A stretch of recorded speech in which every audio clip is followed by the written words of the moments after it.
ospital. Sabi ng doktor, resetahan daw niya ako ng laxative, which is Dulcolax. Meron din naman yan sa atin. Para daw, makatay ako kasi hirap din ako tumae. Tapos feeling ko lagi akong bloated. Sa daw kasi yun sa mga naging cause. Kaya na-trigger yung yung pagmaga ng aking pem-pem at saka pom-pom. Ay, ayun. Pero binigyan niya rin ako ng cream. Si madam ang bumili ng sa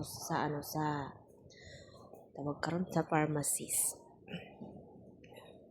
Hopefully magmayat yun imaw dahil kabuhay ko kung ram ginatiis.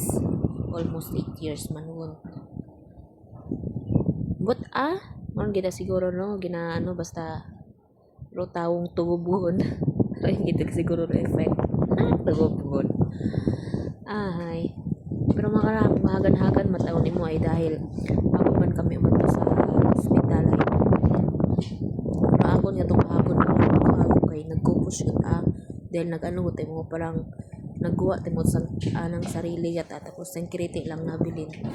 Gumakalagin mataabi ako mostly kapag paabuton ra ako nga eclipse.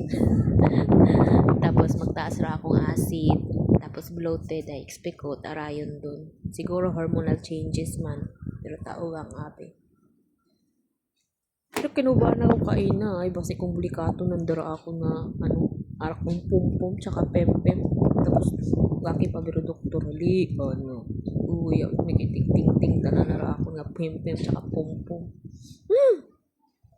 nabulikat yun nila sa Manila ka pipi mawad tuwad-tuwad ng taon ng pem-pem tsaka pum-pum kita on gamanayan